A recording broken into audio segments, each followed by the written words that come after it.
नमस्कार मंडळी, आज आपण बट्टीचा हा नवीन एक प्रकार घेऊन आलेले आहे. अगदी लेअरमध्ये आणि बिना तळलेली, म्हणजे न तळता आपण ही बट्टी बनवणार आहोत. तर अगदी सोपी आहे करायला आणि पटकन होणारी आहे आणि पाहुण्यांना सर्वांनाच आवडेल. आणि न तेलात तळता ही बट्टी कशी करायची आपण ते बघणार आहोत. तर इथे मी ताट घेतलेलं आहे. तर ताटामध्ये मी 3 ग्लास पाणी मोजून घेतलेलं आहे. ते आपल्याला गरम करून घ्यायचं आहे. तर गरम पाणी मी ताटामध्ये टाकून घेतलेलं आहे. आपल्याला ताट इथे मोठं घ्यायचं आहे कारण आपल्याला पीठ तिंबण्यासाठी ताट लागेल.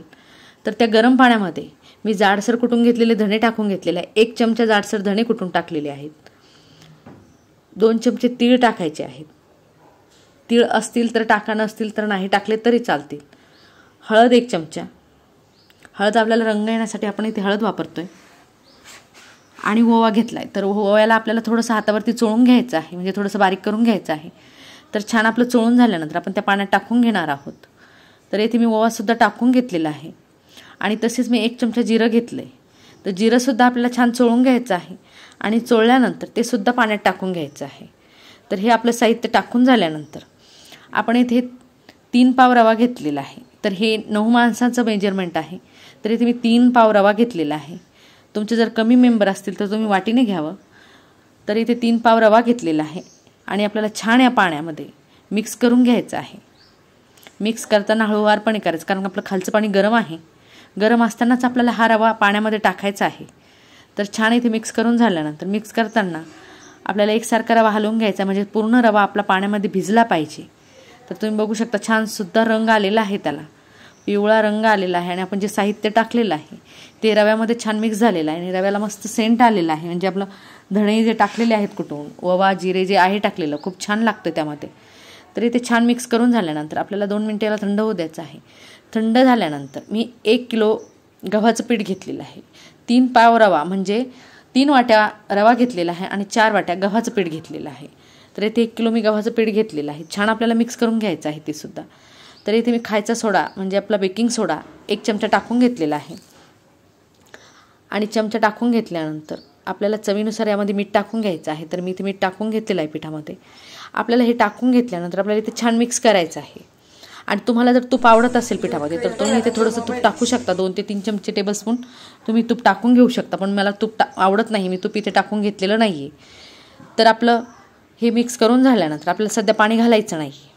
आपल्याला जर वाटलं खूप कोरडं पीठ राहते तेव्हा आपण याच्यामध्ये थोडंसं पाणी घालणार आहोत. पाणी घालून आपल्याला थोडं थोडं मळून घ्यायचं आहे. तर पाणी घालताना ते सुद्धा थोडंसं कोमट करून घ्यायचं आहे आपल्याला, जास्त गरम करून घ्यायचं नाही आहे. तर इथे कोमट करून घेतलेलं पाणी आपण थोडं थोडं करून मिक्स करून त्याचा पिठाचा गोळा करून घेणार आहोत. ह्या बट्ट्या जर खायचं म्हटलं तर अगदी सोप्या आहेत करायला, तळायची गरज नाही. आपण साध्या तव्यावर सुद्धा भाजू शकतो, म्हणजे कढईत सुद्धा भाजू शकतो किंवा तव्यावर भाजू शकतो. अगदी सोप्या आहेत करायला आणि तेलकटही खूप होत नाही. नेहमी तेलकट खायचं म्हटलं कंटाळा येतो. तर ह्या कमी तेलाच्या म्हणजे न तळल्यामुळे एकदम मस्त लागतात आणि खुसखुशीत सुद्धा होतात. तर इथे छान पिठाचा गोळा मळून झाल्यानंतर मी इथे 15 मिनटं त्याला तसंच ठेवलेलं होतं. 15 मिनटं झाल्यानंतर तुम्ही बघू शकता छान मऊ आपला पिठाचा गोळा झालेला आहे. तर हा गोळा तयार झाल्यानंतर मी छोटासा बॉल करून घेतलेला आहे. तर आपल्याला ह्या बॉलची मस्त पोळी लाटून घ्यायची आहे. आपल्या आकारात आपण बॉल करून घ्यावा, म्हणजे गोळा करून घ्यावा. तर इथे छान गोल आकाराची आपण पोळी लाटून घेणार आहोत. तर पोळी लाटताना आपल्याला पातळच लाटायची आहे, एकदम जाडसर लाटायची नाही. तर इथे छान आपली पोळी गोल गोल आकारात लाटून चाललेली आहे, म्हणजे झालेली आहे. तर अशा प्रकारे आपल्याला लाटून घ्यायची आहे. तर इतकीच जाड ठेवायची आहे आपल्याला, खूप पातळही नाही आणि खूप जाडही ठेवायची नाही. तर अशा प्रकारे मी इथे 3 ते 4 पोळ्या लाटून घेतलेल्या आहेत. तुम्हाला जर 2 पोळ्याची सुद्धा तुम्ही लेअर करू शकता, कारण हे वाफून घेतल्यानंतर एकदम मोठं फुगून जाते. तर तुम्ही 2 पोळ्याची सुद्धा इथे करू शकता. तर इथे मी 4 पोळ्याची लेअर करून घेणार आहे. तर आपली पहिली पोळी टाकून घेतल्यानंतर आपण थोडंसं त्यावरती तूप लावून घेणार आहोत. तूप लावून घेतल्यानंतर थोडंसं पीठसुद्धा आपल्याला प्रेस करायचं, म्हणजे थोडंसं पीठसुद्धा पसरून द्यायचं आहे. तर छान गव्हाचं पीठ टाकून झाल्यानंतर एकावर एक आपण अशी प्रत्येक लेअर करून घेणार आहोत. तर अशाच प्रकारे आपल्याला तूप लावून घ्यायचं आणि पीठसुद्धा लावून घ्यायचं आहे. तर अशाच प्रकारे आपण 3ही म्हणजे 4ही पोळ्या एकावर एक ठेवून घेतलेल्या आहे. आणि ठेवून घेतल्यानंतर आपल्याला काय करायचं, थोडंसं दाबून घ्यायचं आहे पोळींना. दाबून घेतल्यानंतर आपल्याला छान दाबून दाबून प्रेस करून घ्यायचं आहे, कारण ह्याने सटल्या नाही पाहिजे. नाहीतर काय होईल, आपण आतमध्ये तूप लावल्यामुळे वाफवल्यानंतर आपले लेअर निघून येतील.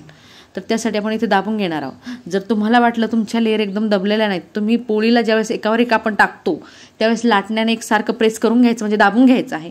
एकाला एक 4 पोळ्या चिटकून घ्यायच्या आणि नंतर गोल आकार करून घ्यायचा आहे. आणि गोल आकार करताना आपल्याला छान दाबून आणि पाण्याला कडाला पाणी लावून चिटकून घ्यायचं आहे. तर अशा प्रकारे आपण इथे 3 रोल करून घेतलेले आहेत. 3 रोल करून झाल्यानंतर आपल्याला छान कापून घ्यायचे. पण ज्यावेळेस आपण पोळ्याच्या कडा दाबू त्यावेळेस पाणी लावूनच दाबायचे आहेत, नाहीतर काय होईल आपल्या कडा निसटून येतील.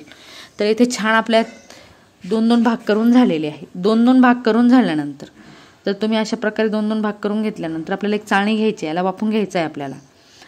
तर इथे आपण चाळणी घेणार आहोत, त्याला आपल्याला थोडंसं तेल प्रेस करून घ्यायचं आहे. तर छान मी हाताने त्याला तेल लावून घेतलेलं आहे, म्हणजे आपलं जे आपण रोल ठेवणार आहोत पिठाचे ते रोल आपल्या चाळणीला चिटकले नाही पाहिजे, त्यासाठी आपण याच्यावरती तेल लावून घेणार आहोत. तर ते तेल लावून झाल्यानंतर आपल्याला जसं ॲडजस्ट होईल आपण तसं चाळणीमध्ये ठेवणार आहोत. थोडासा गर्द झालेला आहे तर एक आपण रोल काढून घेणार आहोत त्यातला. तर छान मी इथला एक रोल काढून घेतलेला आहे आणि अशा प्रकारे आपल्याला ठेवून द्यायचं आहे. तर इथे पाणी उकळायला ठेवलेलं होतं मी अगोदरच. तर पाण्याला छान उकळी आल्यानंतर मी त्यावरती चाळणी ठेवून दिलेली आहे आणि चाळणी ठेवून दिल्यानंतर आपल्याला याच्यावरती झाकण ठेवायचं आहे. पण आपले रोल फार छान चिटकलेले असले पाहिजे, नाहीतर निसटतील, हे लक्षात असू द्या. तर आपल्याला याच्यावरती वाफवून घेण्यासाठी आपण याच्यावरती झाकण ठेवून घेऊयात. तर इथे झाकण आपल्याला 10 ते 15 मिनटं झाकण ठेवून झाल्यानंतर छान तुम्ही बघू शकता डबल न झालेले आहेत आपले, म्हणजे छान फुगलेले आहेत, अगदी मस्त झालेत. आणि फुगले की असं समजून घ्यायचं आपलं ठिसूर होतील आणि मस्त आतमध्ये नरम आणि वरती ठिसूर राहतील. तर इथे आपण चाकूच्या सहाय्याने वाफून झाले की नाही ते बघूयात. तर इथे वाफून झालेले आहे, आपला चाकू क्लीन निघालेला आहे. तर छान आपले वाफून झाल्यानंतर आपण चाळणी बाहेर काढून घेऊयात आणि थंड करण्यासाठी ताटात ठेवलेले आहेत मी, तुम्ही बघू शकता. छान आपले वाफून झालेले रोल आपल्याला याला कट करून घ्यायचं आहे. तर आपले वाफून झालेल्या रोलला आपण कट करून घेणार आहोत. तर गोल गोल आकारात आपण इथे कट करून घेणार आहोत. तर छान असे गोल आकाराचे मी कट करून घेतलेले आहे. तर तुम्ही बघू शकता मस्त ठिसूर झालेले आहे, म्हणजे मोकळे झालेले आहे, अजिबात हाताला चिटकत नाहीत. तर अगदी ठिसूर होणारी आपली बट्टी मस्त होते. तर इथे छान आपले लेअरसुद्धा पडलेले आहेत. आणि तुम्हाला जर वाटलं इतके लेअर पाहिजे नाहीत, लेअर खरंच खूप छान लागतात, आणि तुम्हाला जर वाटलं खूप सुटसुटीत झालेले आहेत, लेअर कमी करायच्या, तर पोळी लाटताना आपल्याला लाटण्याच्या साहाय्याने दाबून लाटून घ्यायचं आहे, म्हणजे चिटकून घ्यायचं एकाला एक पोळ्या, नंतरच आपण रोल करून घ्यावा. तर इथे छान आपले लेअर पडलेले आहेत. लेअर पडल्यानंतर आता छान कापून झाल्यानंतर मी एक पॅन घेतलेला आहे. पॅनमध्ये मी 1 चमचा तेल टाकून घेतलेलं आहे. आपल्याला जास्त तेल टाकायचं नाही. तर इथे तेल टाकून झाल्यानंतर आपण ज्या बट्ट्या करून घेतलेल्या आहेत, तुम्ही बघू शकता आपल्या बट्ट्याची लेअरसुद्धा खूप छान पडलेली आहे आणि मस्त झालेली आहे. तर आपल्याला याला मंद आचेवर छान भाजून घ्यायचं, एकदम गॅस फुल करायचा नाही इथे. तर मंद आचेवर आपण याला भाजून घेणार आहोत. तर छान आपण मंद आचेवर भाजून घेणार. तर भाजत आल्यानंतर 1 ते 2 मिनिटांनी मी तुम्हाला पलटून दाखवते. छान आपला कलरसुद्धा छान आलेला आहे, अगदी खुसखुशीत आणि मस्त वास सुटला आहे बट्ट्यांचा. आणि तुम्हाला जर वाटलं तुपात भाजायच्या तर तुम्ही थोडंसं तूप टाकून सुद्धा भाजू शकता इथे. तर इथे मी तेलच टाकलेलं आहे, तेलामध्ये भाजून घेते मी याला. तर छान आपला ब्राऊन कलर झालेला आहे. तर एका बाजूने छान आपली बट्टी भाजलेली आहे आणि आपण दुसरी बाजू पलटून घेणार आहोत. तर अशा प्रकारे मी इथे पलटून घेतलेली आहे. पलटून घेतल्यानंतर आपल्याला परत 1 ते 2 मिनटं छान याला भाजू द्यायचं आहे आणि मंद गॅसवरच आपल्याला ही भाजायची आहे. तर आपली खुसखुशीत आणि मस्त बट्टी होईल आणि करायला खरंच खूप सोपी आहे. मोठा तवा जर असेल तर तुम्ही तव्यावर सुद्धा भाजू शकता. मस्त भाजल्या जाते आणि खायला खरंच खूप रुचकर आहे आणि न तळता आणि मस्त पटकन होणारी बट्टी, गव्हाची आणि रव्याची बट्टी अगदी मस्त होते. बट्टी अगदी मस्त लागते खायला आणि कमी तेलात भाजलेली, त्याच्यामुळे तर अगदी मस्त. तेलकट खायची गरज नाही. तर कमी तेलामध्ये मस्त बट्ट्या भाजून झालेले आहेत आणि मस्त झालेले आहे आणि तेलकटसुद्धा इथे नाहीत. तर अगदी मस्त अशी खुसखुशीत बट्टी आपली इथे रेडी झालेली आहे. तर अशाच प्रकारे मी पूर्ण बट्ट्या भाजून घेतलेल्या आहे. तर आपल्या छान अशा बट्ट्या झालेल्या आहेत. तर तुम्ही बघू शकता लेअरसुद्धा छान पडलेली आहे. तर अशा खुसखुशीत बट्ट्या करायलाही सोप्या आहेत. तर ह्या बट्ट्या तुम्हाला कशा वाटल्या हे कमेंटमध्ये मला नक्की कळवा. जर तुम्हाला हा माझा व्हिडिओ आवडला असेल आणि तुम्ही माझ्या चॅनलवर नवीन असाल तर माझ्या चॅनलला सबस्क्राईब, लाईक, शेअर, कमेंट करायला विसरू नका. तर चला भेटूया नवीन रेसिपीसोबत. तोपर्यंत बाय.